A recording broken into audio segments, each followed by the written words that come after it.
पुरावे से कहता हूँ कि मैं जानता हूँ बहुत सारे लोग जो मंदी बात करते थे, and now they are feeling foolish and now they want to buy. So they will have to know that market have gone up and they will have to be very selective in what they are putting in money now.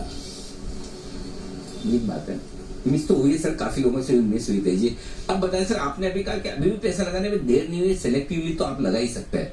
तो आपको क्या पसंद है sir, कहाँ आप पैसा लगाना पसंद करें? मैं कहूंगा कि नेगेटिव वाइज मेरा व्यू नेगेटिव है on the sector in general. तो पिछले 1.5 साल से वो है आईटी टेक्नोलॉजी, और अभी जो नतीजे आएंगे, भले वो इन्फोसिस हो, एचसीएल टेक हो, विप्रो हो, टीसीएस हो, आई थिंक जैसे भी नतीजे आए, I think even if they correct और fall from the present level of index को फर्क पड़ने वाला नहीं, जो मैं ऑलरेडी बोल चुका हूँ. लेकिन आईटी मेरे को अभी भी कोई अट्रैक्शन नहीं है. हाँ, जरूर इतना बात है कि स्टॉक्स हैव करेक्टेड वेल, लेकिन just because they have corrected doesn't mean you should go and buy. You buy because the stocks will go up. So IT में नेगेटिव हूँ. Chemicals except a few companies here and there, मेरा view अभी भी negative है. Pesticides, agrochemicals negative है. Rural dependent sectors पे negative है, क्योंकि I am still not very sure, God forbid I want to go wrong. मुझे अभी भी डर है थोड़ा सा as far as the monsoon goes. Paper sector, I think जो मैं अंडरस्टैंड करता हूँ इंडस्ट्री से, paper prices have come down, तो पेपर पे नेगेटिव हूँ. और auto front line by and large मुझे कोई तेजी कतरी नहीं है, क्योंकि मुझे पैसे बनते दिखते नहीं है ये प्रेजेंट स्टॉक प्राइसेस से.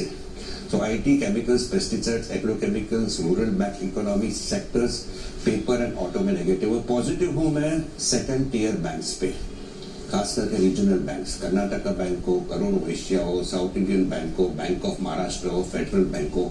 आई think that is providing a great opportunity for investors despite the fact that they have gone up a little bit. दूसरा सेक्टर में पॉजिटिव कंसिस्टेंटली हो is railways, hotel sector, infrastructure sector. लेकिन infrastructure sector में मैं exclude करना चाहूंगा project companies को. बाद में पावर एंसिलरी सेक्टर और ऑटो एंसिलरी सेक्टर, ये सारे सेक्टर्स पे I am basically positive, because we have to understand कि यूएस में भी जो हुआ है, I think people were very very negative.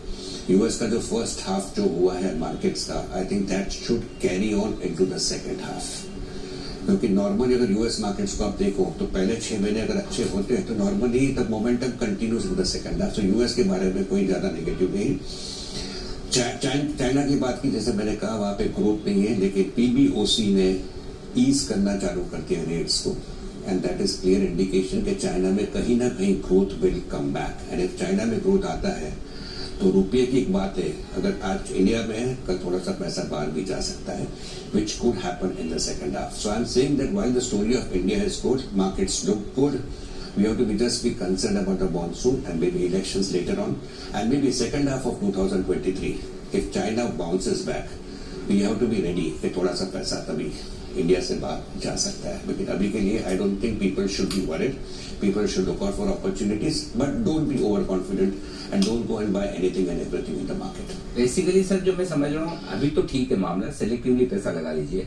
जैसे सेकंड हाफ में अगर चाइना बेहतर हुआ और जैसे जैसे हम दिसंबर नवंबर उधर पहुंचेंगे, इलेक्शन की टेंशन होने लगेगी, राइट. तो दिवाली के आसपास के बाद से थोड़ा सावधान होना ठीक रहेगा, राइट सर.